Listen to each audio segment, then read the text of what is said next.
आज ईरान और इजराइल के जंग की बात पूरी दुनिया में हो रही है। Tensions are rising in the Middle East. Israel पर ईरान का घातक हमला सामने आया। ईरान ने देखिए इजराइल पर एक साथ अलग अलग हिस्सों में कई मिसाइलें दागी। लेकिन एक समय ऐसा था जब ये दोनों देश एक अच्छे दोस्त हुआ करते थे और वो दौर था 50s और 70 का। और उस समय ईरान के लीडर थे शाह मोहम्मद रजा पहलवी। ये एक सेकुलर पॉलिसी को फॉलो करते थे और उस समय ईरान इजराइल को 40% ऑयल सप्लाई करता था।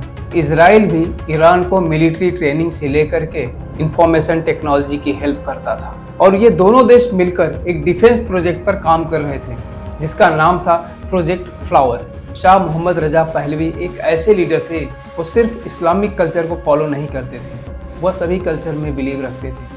1979 में ईरान में एक इस्लामिक रेवोल्यूशन होता है। इस रेवोल्यूशन के बाद वहाँ की जो नई गवर्नमेंट आती है जिसको लीड कर रहे थे अयातुल्लाह खौमेनी। अयातुल्लाह खौमेनी जैसे ही पावर में आते हैं इजराइल के साथ सारे डिप्लोमेटिक रिलेशन खत्म कर देता है और ईरान अमेरिका और इजराइल को अपना सबसे बड़ा दुश्मन मानता है। इजराइल को एक स्टेट मानने से भी इनकार कर देते हैं और यूएसए के एम्बेसी को हॉस्टेज कर लेता है। इसके बाद ईरान हमास और हिजबुल्लाह जैसे ग्रुप को मिलिट्री ट्रेनिंग देता है, फाइनेंशियली सपोर्ट करता है, उन्हें मिसाइलें प्रोवाइड करता है, जिसकी वजह से ये दोनों ग्रुप इजराइल के अंदर प्रॉक्सी वार चालू रखते हैं।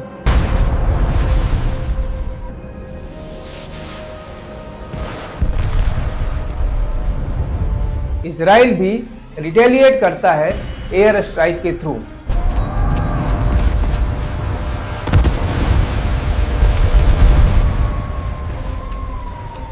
अभी तक ये सिर्फ प्रॉक्सी वॉर चल रहे थे, लेकिन 2024 और 25 आते आते ये छोटे छोटे प्रॉक्सी वॉर एक बड़े जंग के रूप ले चुके थे।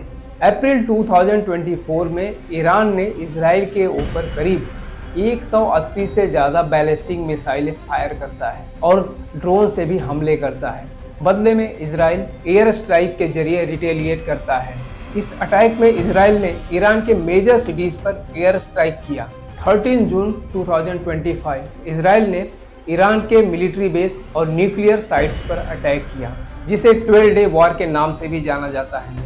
लेकिन बाद में यूएसए और कतर ने मिलकर सीज फायर करवाया।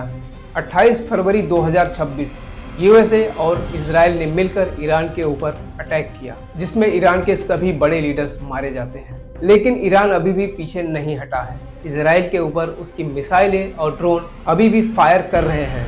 यूएसए के सारे एम्बेसीज अभी भी ईरान के राडार पर हैं। अगर बात करें ग्लोबल रिएक्शन की तो इस जंग ने पूरी दुनिया को हिलाकर रख दिया है। रसिया और चाइना जैसे बड़े देश भी इस जंग को सीज फायर करवाने के लिए कोशिश कर रहे हैं। वैसे तो ये वॉर सिर्फ 3 देशों के बीच में हो रहा है, लेकिन इसका असर पूरी दुनिया पर पड़ने वाला है।